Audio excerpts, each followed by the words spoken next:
Yo, yo, yo.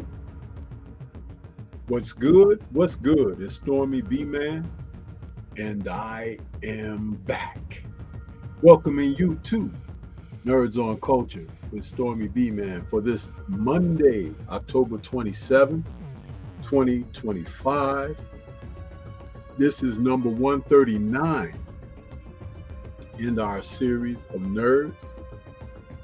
And this evening, we are covering a wuxia classic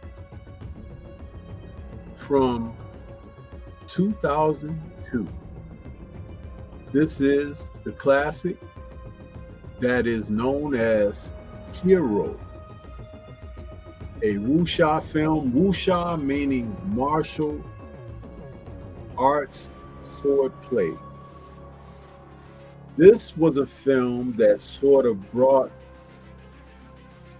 more focus on the Hong Kong film industry again after the likes of Crouching Tiger, Hidden Dragon had its run.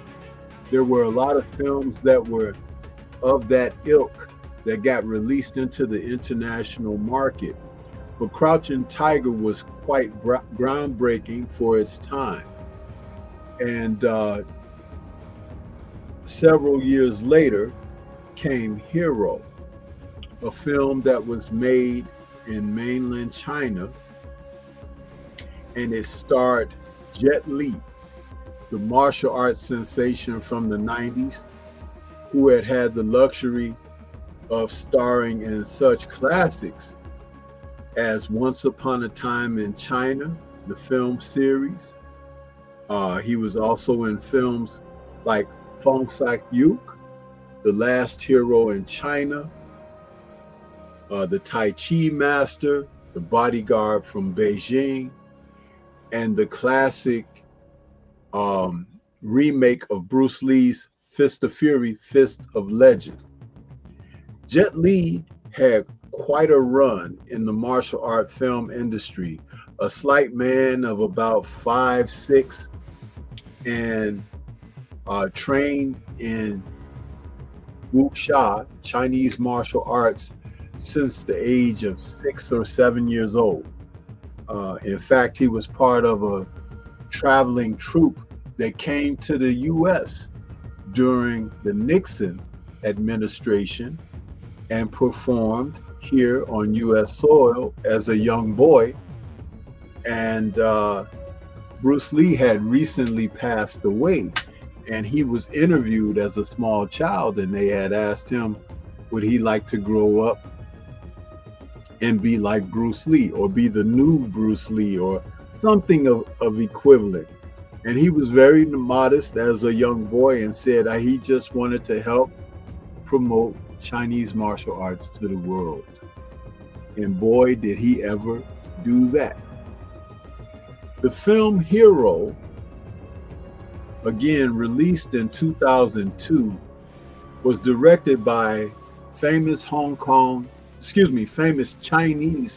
director Zhang Yimou, and it was action directed, meaning the martial arts choreography, by the legendary Tony Ching Su Tung. Now, Tony Ching Su Tung had cut his teeth with the Shaw Brothers studio, and he had done a number of things in the martial arts to really get himself going. And one of the things that he managed to do was he got the opportunity to choreograph films that were not directed by Chong Che or some of the other head directors of Shaw Brothers.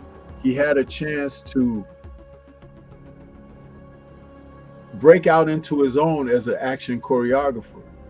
What he did was bring sword play and acrobatics mixed with sword play into the genre, and he began to really carve a niche out for himself in doing so.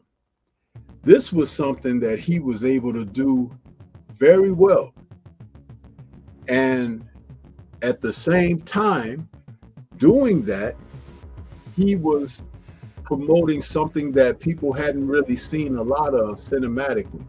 And that's what really drove the genre forward as far as what he was able to do.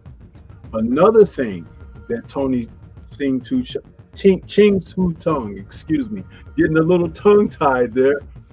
Another thing that he was able to do was find talent to perform the martial arts that his choreography demanded.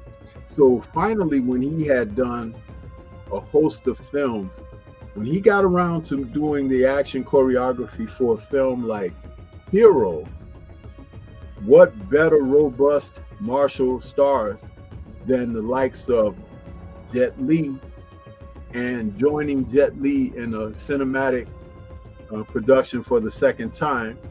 Once Upon a Time in China Part 2 was their first time meeting on film, was Donnie Yen. And Donnie Yen and Jet Li filmed a classic fight scene in that Once Upon a Time in China Part 2. And so here they were, aligned opposites again in this film, and some great work was done.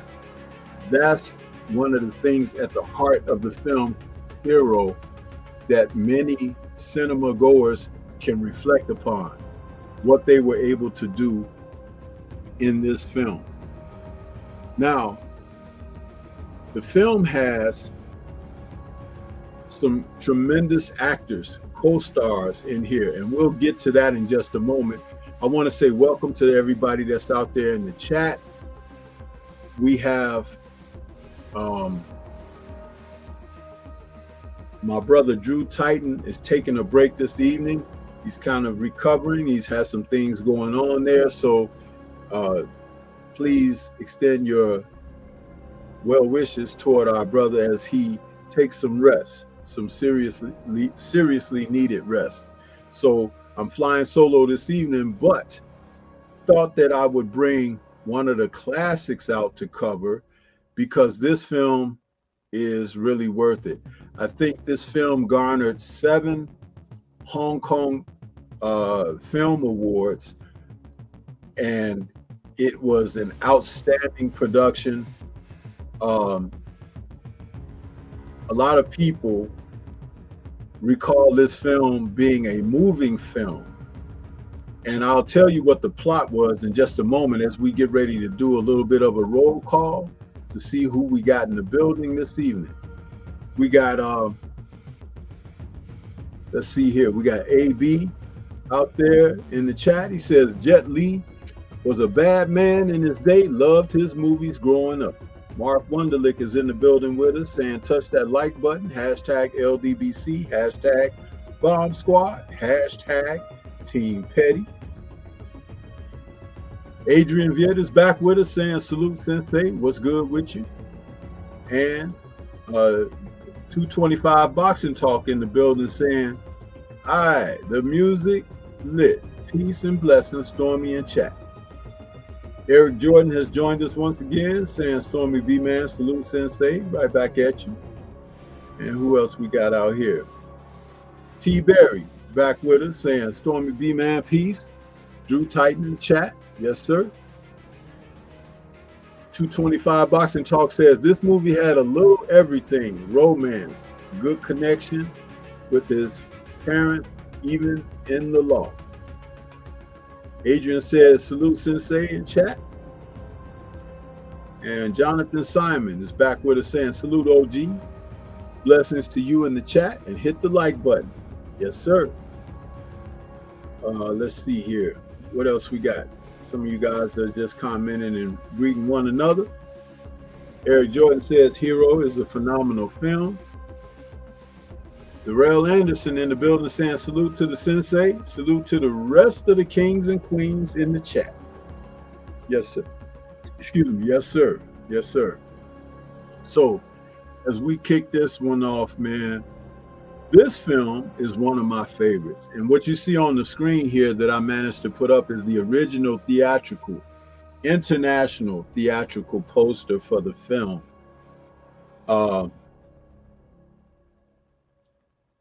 This film kind of takes story elements from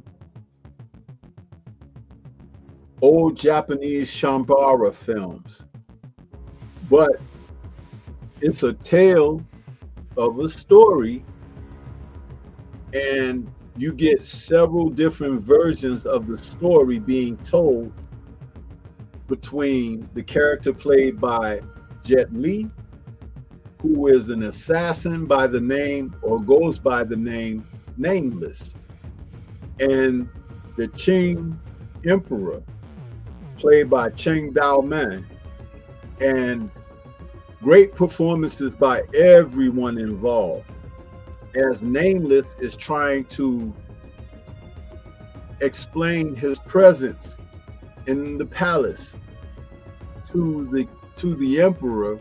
He's given an account of a story because he arrives at the palace with weapons of former assassins who tried to take the life of the emperor.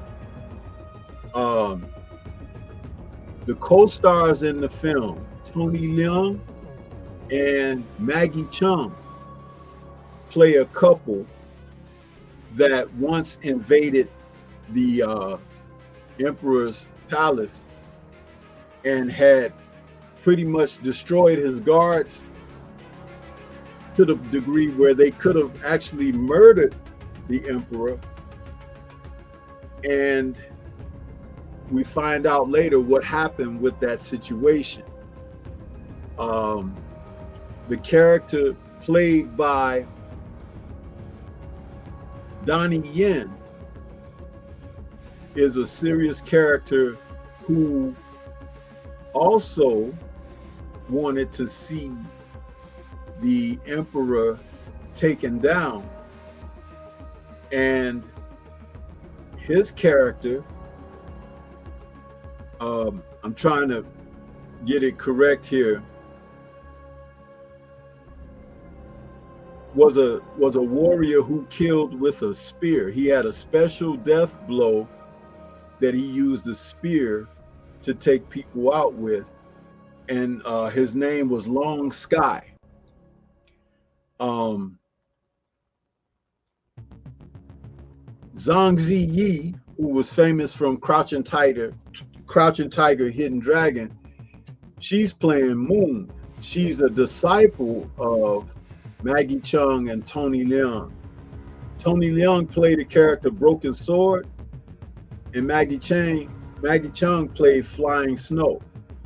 Now, what's interesting is Zhang Ziyi, being a student of both of them, she learned a little bit of both of their martial arts. But even combined, she wasn't as good as neither one of her senior teachers, because she was a very young, up-and-coming student, whereas they were established masters and they had fierce swordplay. The film is shot in beautiful color, where we see the different tales of the story being presented to the emperor in different shades of color. The basic shades are bluish teal color. No, excuse me. There's a blue color. There is a teal color. There's a red color. There's a white color. And I do believe there's one more color scheme that covered the telling of the tales of this martial story. But what happened is, you find out as you are watching the movie, the different color schemes being told by the different participants in this assassination attempt. It kind of moves the story in a way where somebody's telling the truth, somebody's telling the lie, somebody is somewhere in between, and overall there's a purity, and the purity happens to be the white color. So it was well done in these color schemes. There's a beautiful fight sequence that takes place between Broken Sword and Nameless over a forest where you could say a stream is where Flying Snow body lies in state, and Tony Leung as Broken Sword, her lover, is having a duel with Nameless around her body, which is on this, I guess you could call it a lake, but the water is very still, not moving, no waves or anything. And these two are having a sword ballet over the water. And it's so well shot that they're flying through the air, and to stay elevated above the water, they use various tricks of their hands, their swords, to keep themselves up in the air. And it's so well done. The editing, the choreography is exceptional. I remember seeing this film for the first time, and I just sat there marveling at what I was looking at on screen, especially if you're watching it like in a home theater type situation with that ultra DTS sound and everything. What a magnificent scene. And there hasn't been anything to match that since. It was so well done. And I remember watching the behind the scenes featurette, which explained why they were shooting that in that area, and they only had like an hour out of the day that they could shoot footage where the water remained calm and still like that. So there were tons of reflections in the water because nothing was moving. So the forest and the sky that was around everything kind of looked like a glass painting. It was amazing. Well done. How many of you out here in the chat have seen this film and marveled at that cinematic moment and the sequence of how that was shot? I mean, it really took me by surprise, and I was just very highly impressed with that when I saw it. Let me see what we got in the chat here. We got a couple more comments. We got Adrian Viet says Tan Don's musical scores, along with China Philharmonic Orchestra and chorus for the film, were so good. Absolutely, man.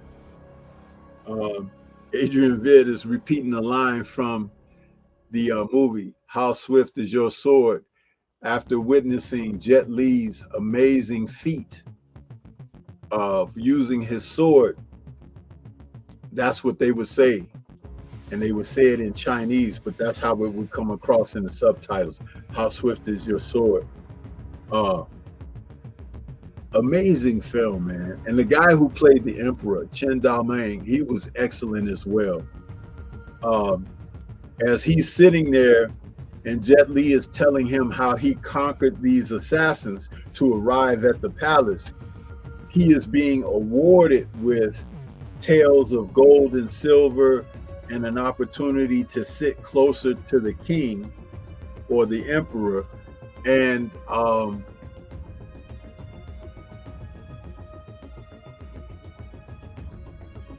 the emperor mentions that he had the palace cleared out because when Flying Snow and Broken Sword entered his palace, taking out all of his soldiers and everything, he felt that he needed the palace empty because they were too great and he didn't want any traitors. So he had vacated all the hired hands out of the palace, but you weren't allowed to come within, I think it was 20 to 30 paces of the emperor. And Jet Li, with his accomplishments of having taken out or reputed taken out those former assassins, he was invited to drink with the emperor, but he could only be within 20 paces.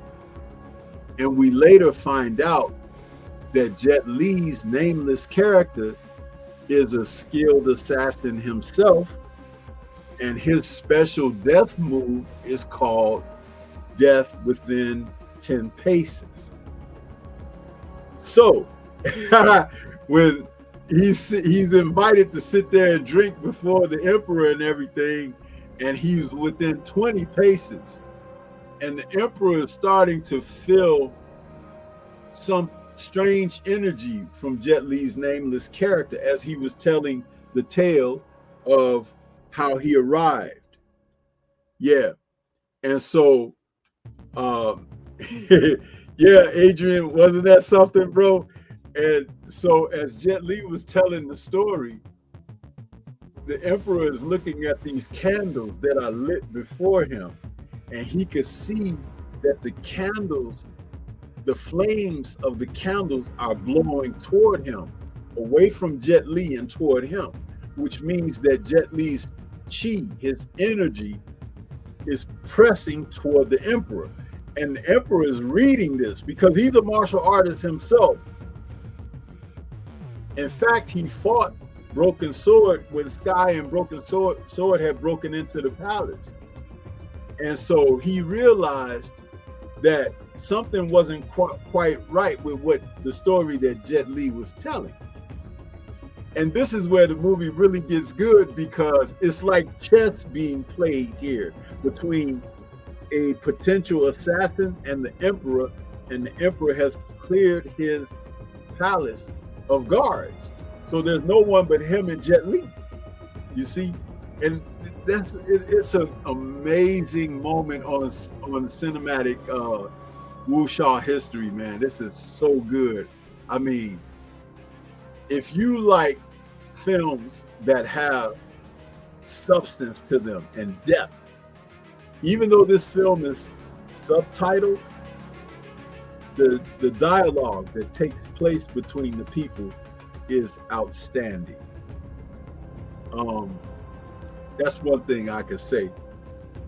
Adrian says, I remember the emperor was perceptive and he knew that there's some BS on Jet Li's story. Yeah, because he began to tell a version of the story too. And when he got to the story about Broken Sword and Sky, he said his telling of it was, that was when it was in teal. The color was teal, that kind of bluish green color hue. And he was telling Nameless, those two entered my palace and they were on such a whirlwind. He said, they almost killed me. That's what he said. But and Jet Li was asking him, well, what happened?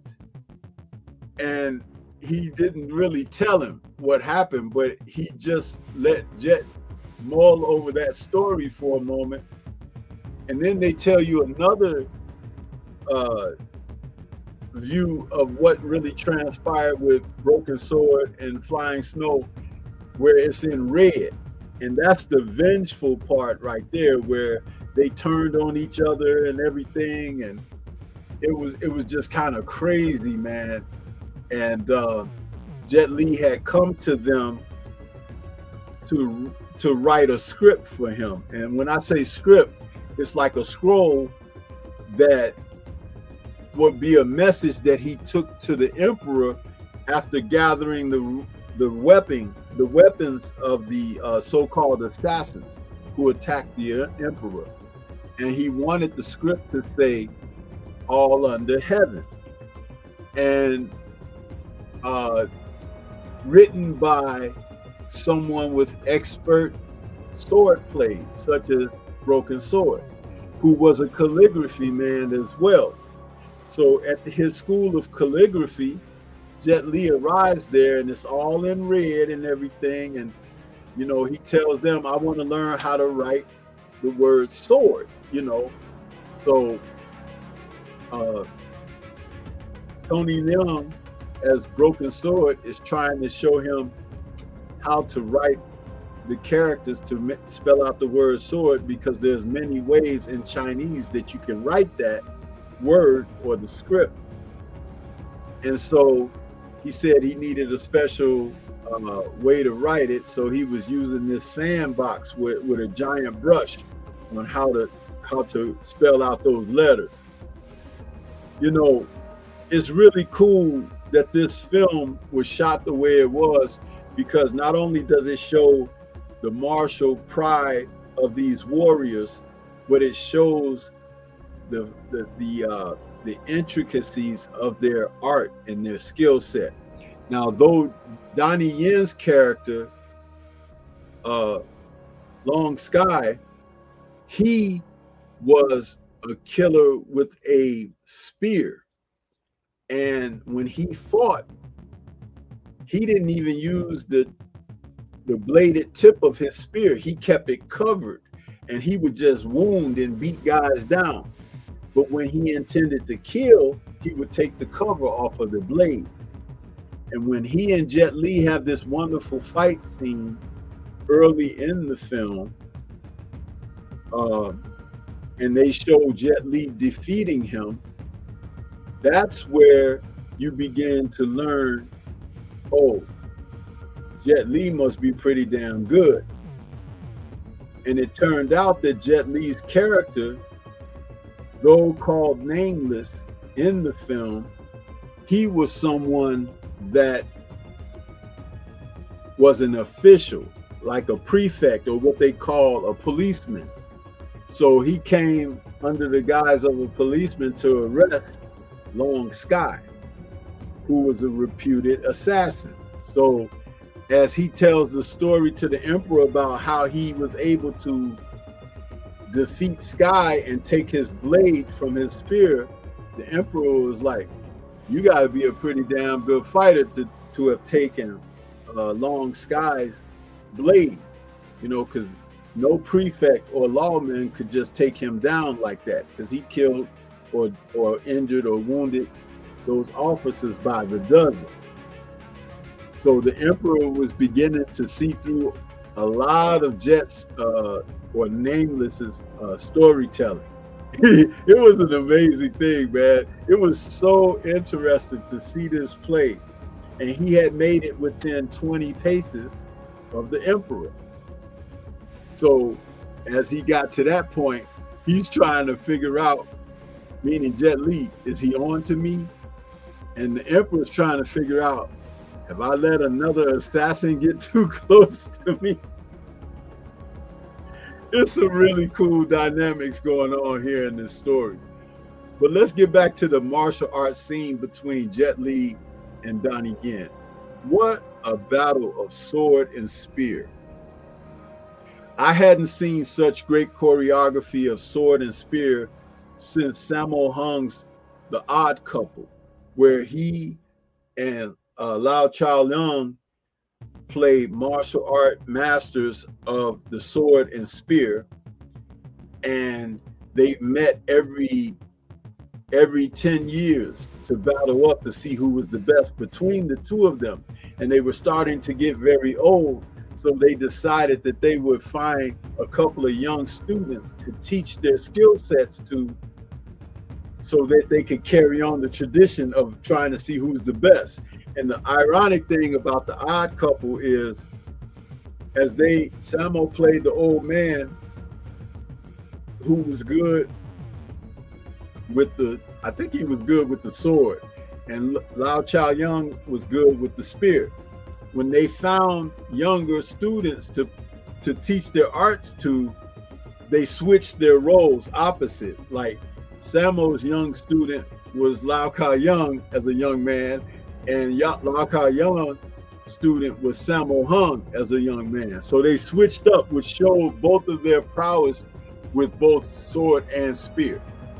And that's what was so amazing about that film and the choreography. And it's a riot at that. That film has comedy in it, but not silly comedy, but comedy that is applicable to the martial action that takes place on film. What a great film The Odd Couple is. I did do a Kung Fu film focus on that. So if you look through the archives, you might be able to track that down. But what a great film that was. But in this film, Jet Li and Donnie Yen are battling sword and spear in the vein of what Lau Ka-young and Sammo Hung did in The Odd Couple many years earlier. So yeah, that was an amazing thing to watch.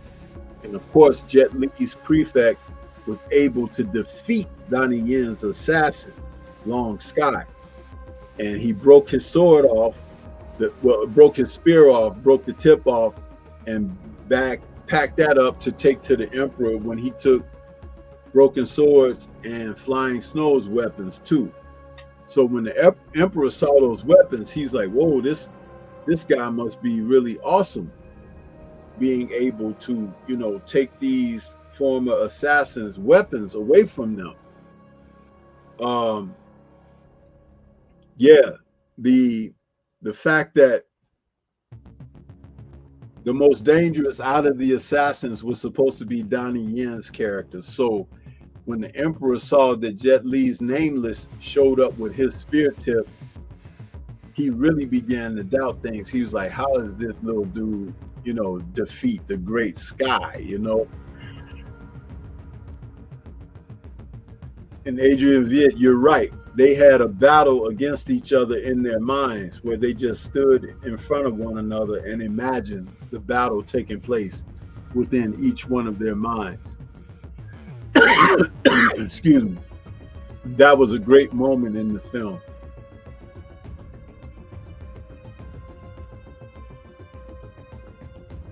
Yeah, buddy. So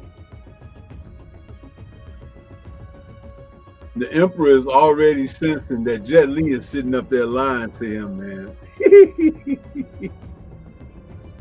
And he's concerned because dude is already within 20 paces of him. So he's like stalling things out now, the Emperor, because he can't let him get no closer, because 20 paces, you're figuring that the Emperor can still defend himself at 20 paces. And they began to discuss the stories further in greater detail. And the Emperor is able to figure out that the only way that Sky could have Jimmy Bernard in the chat. He says, "What's good, Sensei?" He says, I love this freaking movie. Thank you, Stormy. Yeah, Hero is awesome, man. It's an awesome film, brother. It is awesome. Yeah,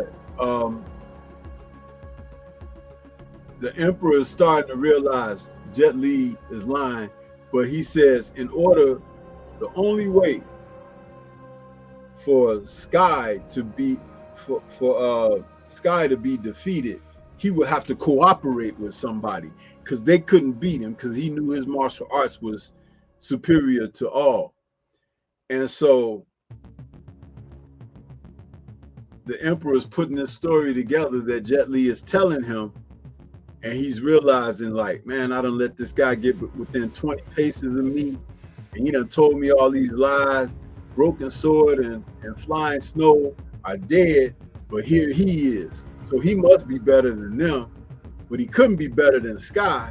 So what the hell is going on here, truly? And then the Emperor tells Jet Li, your story is pretty good.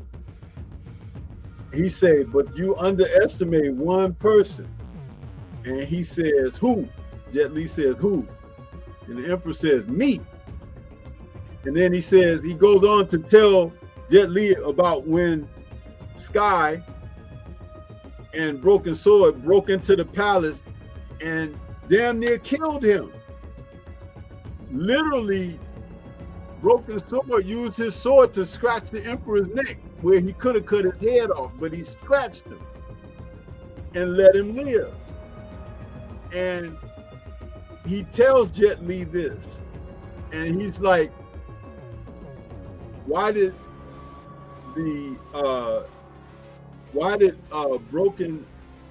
Broken Sword and Flying Snow not complete their mission? It was because Broken Sword didn't go through with it. And then she got mad at Broken Sword, and that's her lover. She got mad at him for not carrying out their planned assassin attack.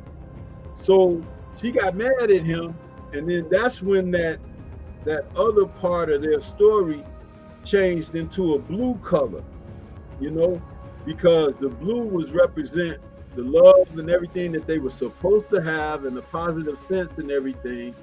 And they had been warring against each other, and their young student, Moon, was caught in between them in their argument and stuff. So the Emperor told Jet Li, nameless, he said, you underestimate. He's like, those people invaded my palace, they could have wiped me out and everything, but they let me live. And then Jet Li was like, why? And he said, I've been trying to figure that out. And Jet Li tells him, well, I brought something with me for you. And then the Emperor was like, well, what did you bring? And they passed him the scroll that he had Broken Sword write for him at the calligraphy school. And when the guards unrolled the scroll, and the Emperor was able to stare at it, and it said, all under heaven.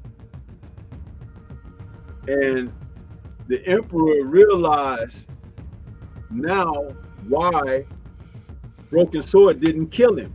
Because this is the whole point about wanting these assassins wanting to take out the Emperor. He had gone from province to province, pillaging and wiping out the villagers. And he was expanding his kingdom. He even had the Great Wall of China built because he was trying to expand throughout the world, but it was in China, but he wanted to expand across the globe. And so he, in his infinite thirst for power, was trying to convince the world that what he was doing it for the best of China. And he wanted China to be number one throughout the world. And Jet Li was like, do you plan to not stop? And the Emperor was like, no, why should I stop? This is great. I'm building our kingdom is expanding and this and that.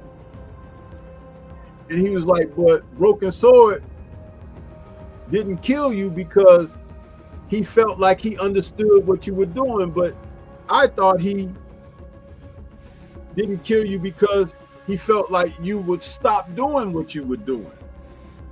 So that scroll that Broken Sword wrote, All Under Heaven, what it actually meant was this emperor wanted to unite all under China, all have one world, right?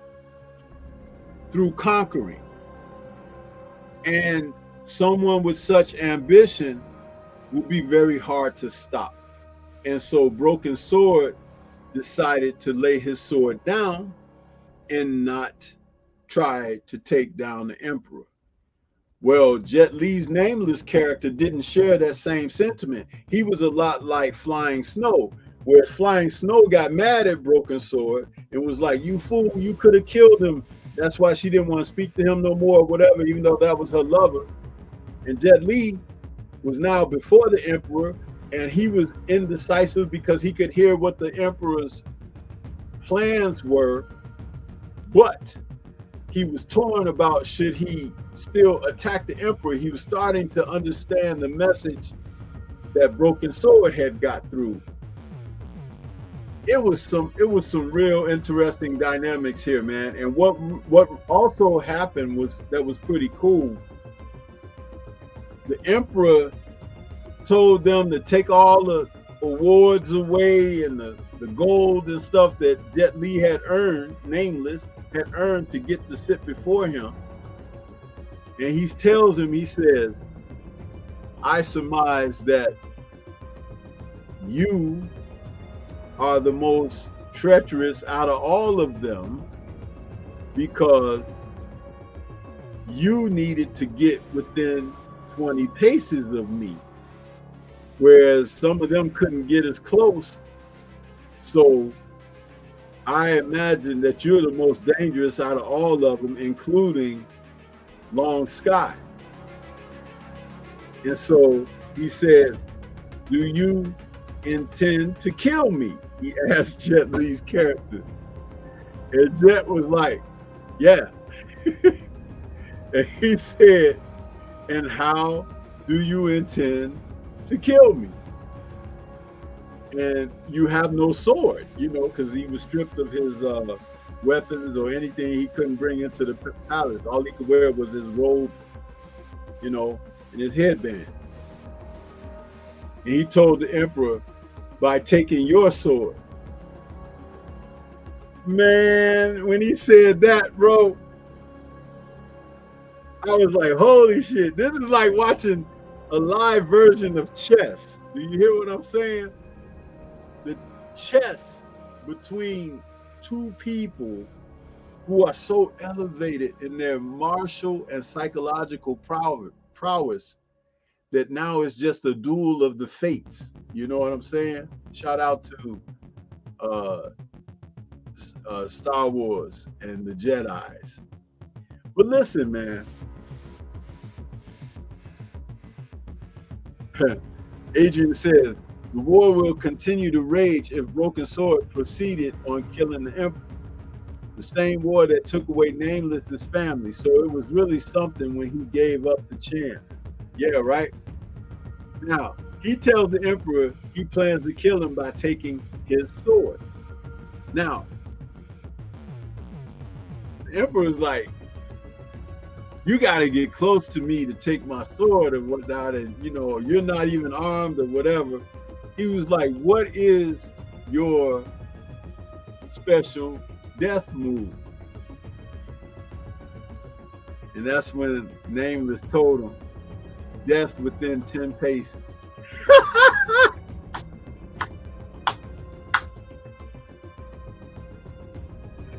Man, let me tell you something, bro. Awesome. The emperor took his sword out and threw it on the table.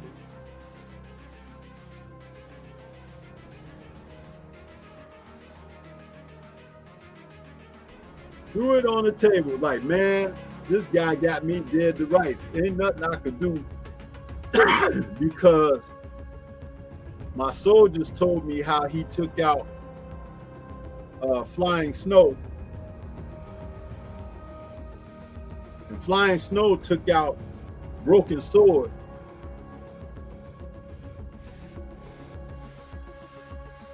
It was amazing, man. So he was like, well, you done made it here, you might as well kill me. And that's when he was standing there looking at that portrait of the scroll. And he was like, I got it. He was like, my greatest enemy is the one who understands me the most. He was like, how can I have, you know, peace within what I'm doing when I've caused so much dissent and destruction and this and that? He was like going through it, right? And Jet Li decided to attack him with his own sword. And he jumped toward him where he was, it looked like he was going to stab him in the back. And he put the sword in the Emperor's sword sheath. He sheathed it back into his sleeve and said, now you still can have your reign over your empire. And he turned to walk out. And as he walked out, the Emperor's guards came in, filling up the palace. And they were like, Emperor, you can't let him walk away. He just violated you. You know, we got to kill him. We got to kill him. So he was walking out the palace and they started following him. They were following him by the hundreds. It was like hundreds of them soldiers. And those guys couldn't beat him either. But they were following him with their swords and spears drawn and everything. And they were like, Emperor, give us the word to kill him because this guy can't be allowed to live. We got to let him go. You can't let him go, rather. And as he walked to the gates of the palace, they were like, give us the signal, Emperor, so we could kill him. Give us, you know, let us know what to do. And when he got to the gate of the palace, he turned around and looked back into the palace. And the Emperor, who was standing there with tears in his eyes, because now he realizes that these people, they really do support him, but he has to have a different approach in his mindset toward it. And should he kill this assassin and let him live because he may come back? Or should he, you know, let him go and just tough it out? You know, it was a hard decision for him to make. But the end of this movie is so damn awesome, man. I remember the first time I saw it, I just sat there with my jaw open. I just sat there with my jaw open. It was one of the most amazing wuxia films I've ever seen. Hero. Dynamic stuff, bro. Dynamic. You know? Adrian says, the Emperor almost shat his pants when Nameless executed that killer move. He sure did, man. He sure did. It was something else, wasn't it? He says Broken Sword understood him far more than those yes men who was begging him to execute Nameless. Yeah, man. Yeah. The movie is so damn good, bro. It's like when you watch Hero, first of all, you have to have a little bit of understanding of Chinese culture. You really do. That'll make it much more easy and enjoyable if you do understand it. If you don't, it's going to take a couple of viewings to get certain points. But you'll be enriched as a result of having viewed this film. I'm telling you. 225 says, gotta give it a watch. If you never watched this movie, brother, if you never watched it, please check it out. Please check this film out.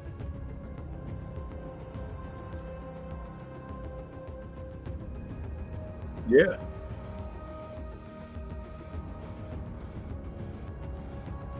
It's an amazing wuxia film, man. Amazing.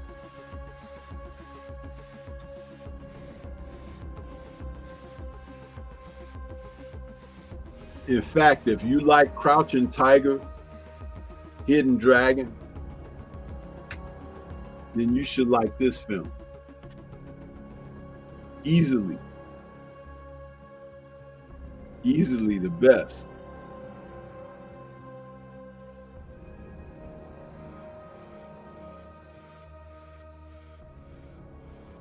Something that they made that should be really enjoyed.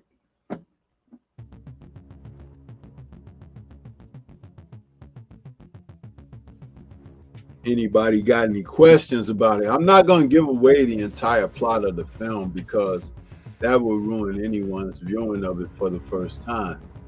I ain't like Drew, where I'll tell you everything, the beginning, the middle, and the end, and you ain't got to watch the movie no more. Drew likes to give away. I don't know why that brother do that. He be like, yeah, and then when this happened, I was like, oh, man, dang, you know. I'm like, man, Drew, you talking too much, man. So my partner in crime, he been done give away the ending and everything.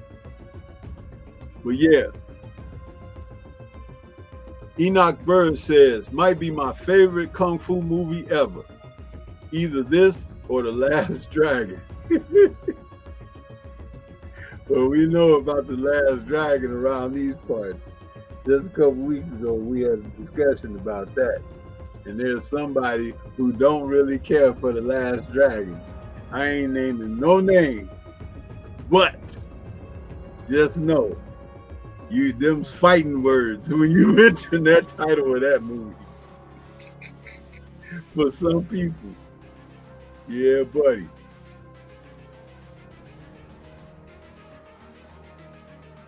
This still image I have on the screen right now is them fighting over that lake where the water was real still and flat. Man, what a sequence, man. I remember watching that for the first time. I was like, how the hell did they shoot that, man? These guys were flowing across the river and fighting in the sky and taking sheaves of water and slinging them at each other and everything, blocking them. And you get ready to fall back into the lake and you use your hand to push yourself back up in the air off the top of the water. Man, these guys were throwing down, bro. This was some amazing stuff here.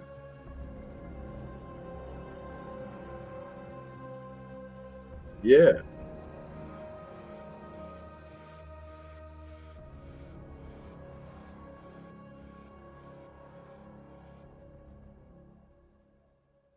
So yeah.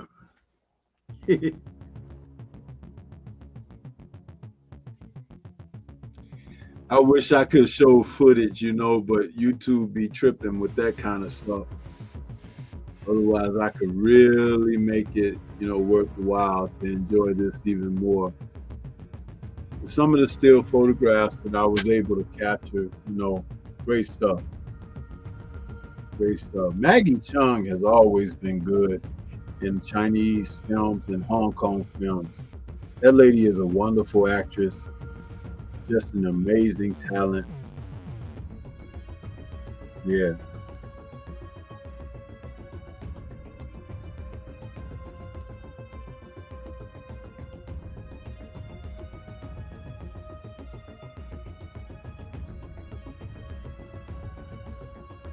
Yeah, man.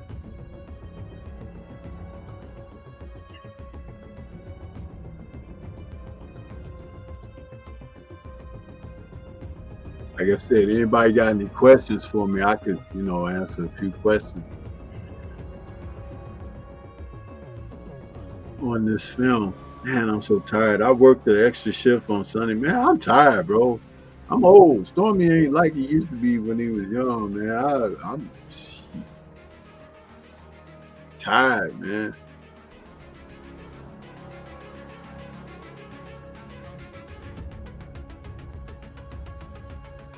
Jonathan says, nice pictures of the movie. Yeah, thanks, bro. I do what I can. I would love to show the scenes, some scenes, but here come YouTube with that copyright, Get that. Copyright every time you turn around. And already took my monetization. It's like, oh, you want to copyright me now? Copyright.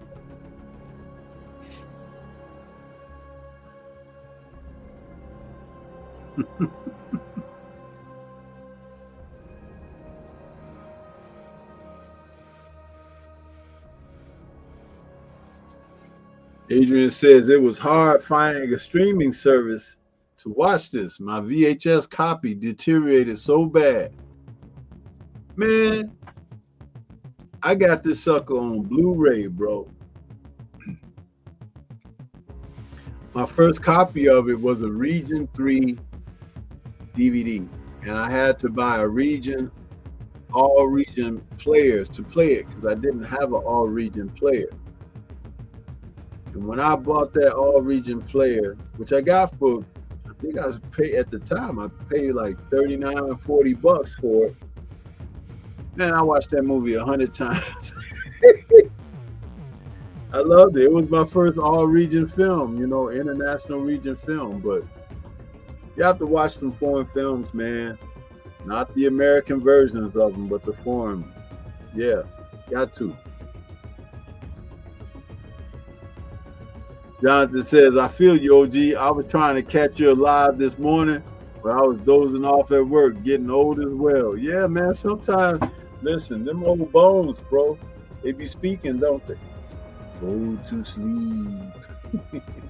You are feeling sleepy. I'd be like, yes, sir. Yes, sir, that's the truth.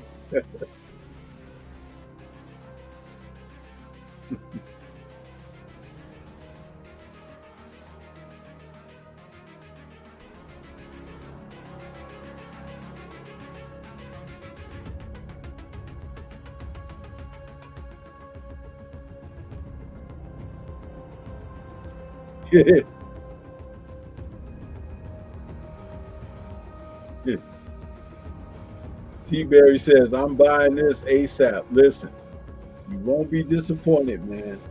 You won't be disappointed.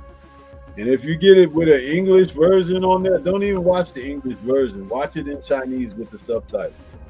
Because this film deserves to be seen in its original type format, subtitle. Because subtitles is different from English translation.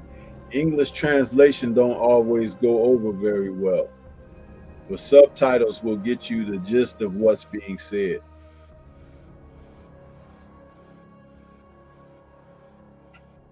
Yeah.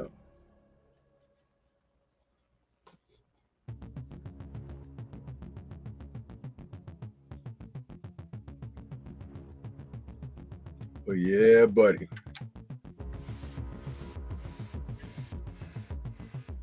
I'm not gonna be on this normal as long as we do when it's Drew and I, because I pretty much have covered the film, and I won't keep you guys unnecessary amount of extended time. Excuse me, extended time. Adrian says, like in anime, sub, dub. Yeah, subs are better, bro. Subs are better.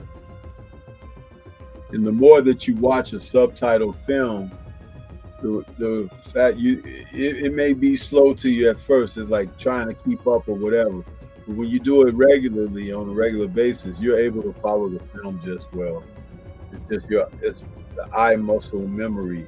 Eye muscle has to pick up what you look and compute. It's like once you get adjusted to it, it's okay.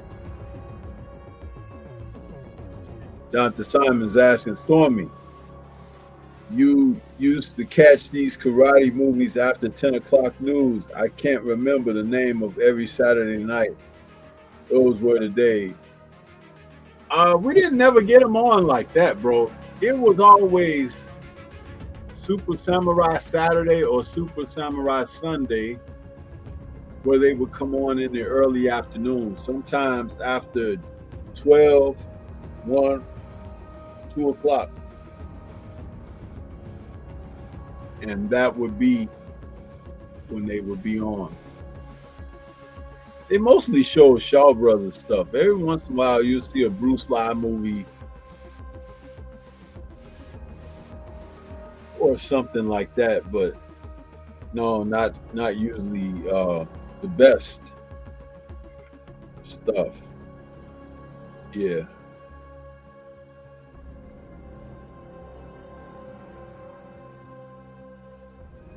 Mm-hmm.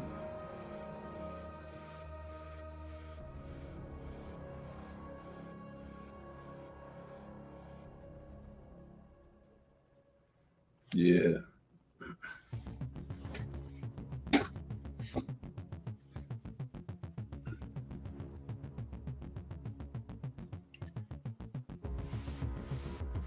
Dude 25 says, I got to give it a watch. Yeah, bro, you got to check it out. It's a damn good movie, man. Damn good movie.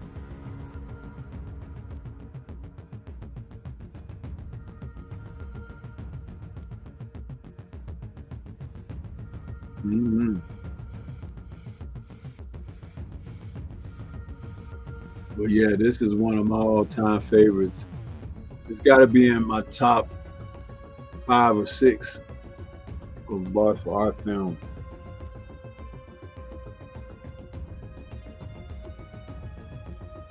Yep, top 5 or 6. I haven't watched it in a while either. I just came up with this subject this evening because I knew I wasn't going to be on with Drew. So I said, I figure I'll talk about something that, you know, that caught my eye or my fancy during a certain time. This is a great film to kind of review in that regard. So it's another reason why I'm broadcasting it to the other channels, because, you know, that's extra content for the other channels. Talking about this, nerds on culture, man.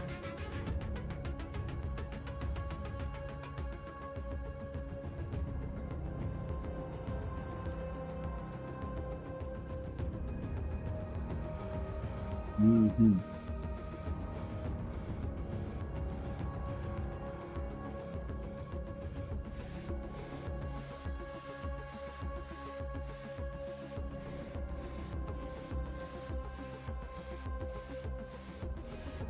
Yeah.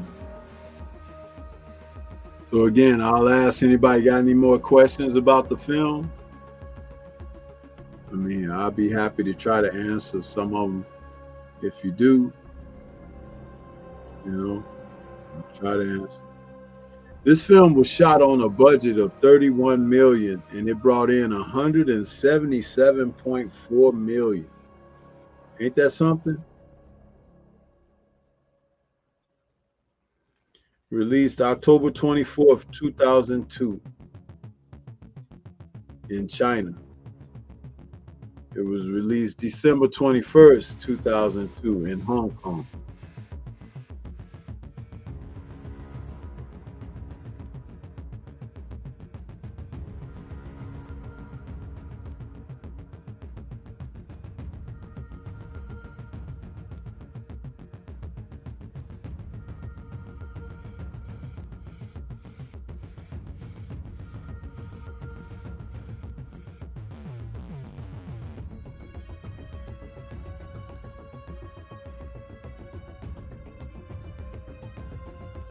Yeah.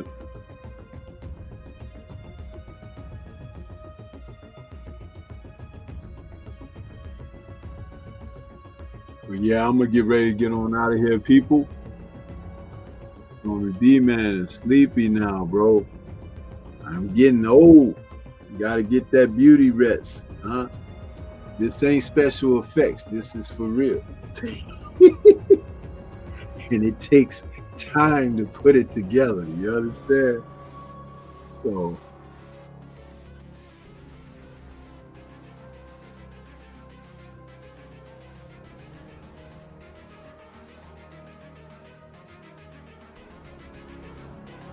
Jonathan says, I just sent you the title. What title, bro? What title?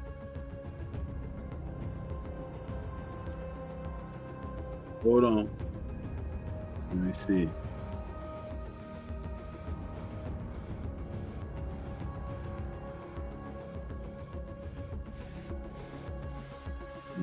Jonathan Simon, you be sending so much stuff. I don't get a chance to watch this stuff like that.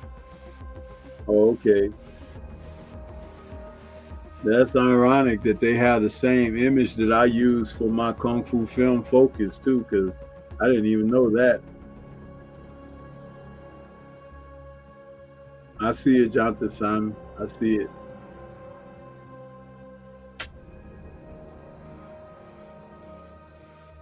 Yeah. Universal says, I just bought it on eBay for $1.49. Well, it's definitely worth a view, man. It's definitely worth multiple viewings, actually. So, yeah. 225 says, I think it's on Tubi. Probably is. It's been out since 2002, so, you know, it could be almost everywhere that you watch movies, you know?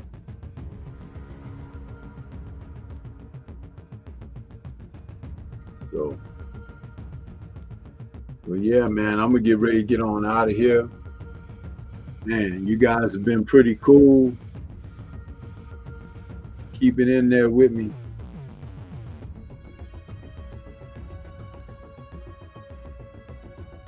Adrian's asking, if I were going to make a ranking, where would you place Nameless on the list of Jet's roles? It'll be close to the top. I think his top role that he played might have been in the film. Hold on, because I'm trying to think of the name of it, and the name escapes me at the moment. Because Jet Li, you know, he's only made 43 movies. That's not a lot of films for his own career.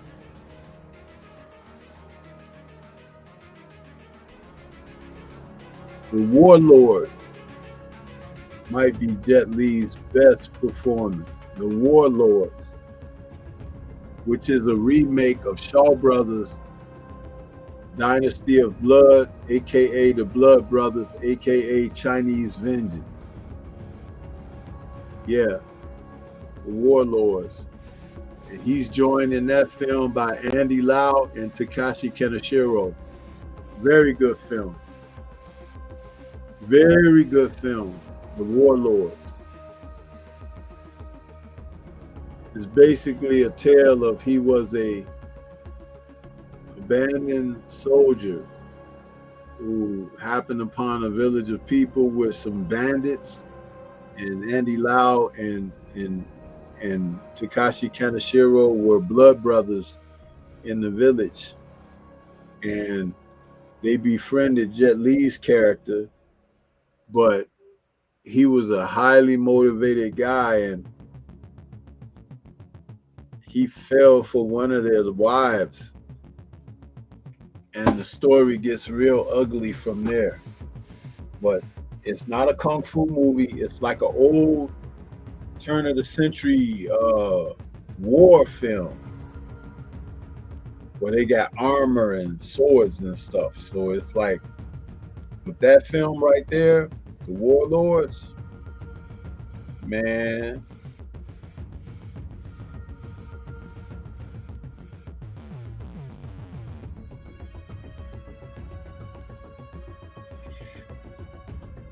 Yeah.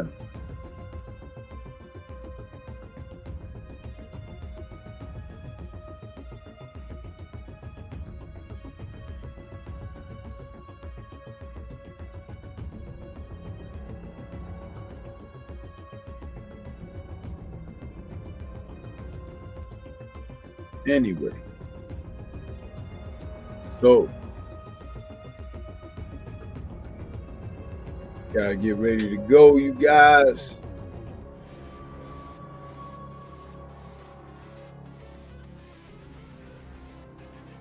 Jonathan says, get some rest, OG. Much love. Adrian says, we'll check that, Sensei, and good night. Yeah, the Warlords, check that out too, man. Jet Li had a couple of slams out there. He had Fearless, he had this, he had the Warlords. Man, excellent films by this guy. Excellent.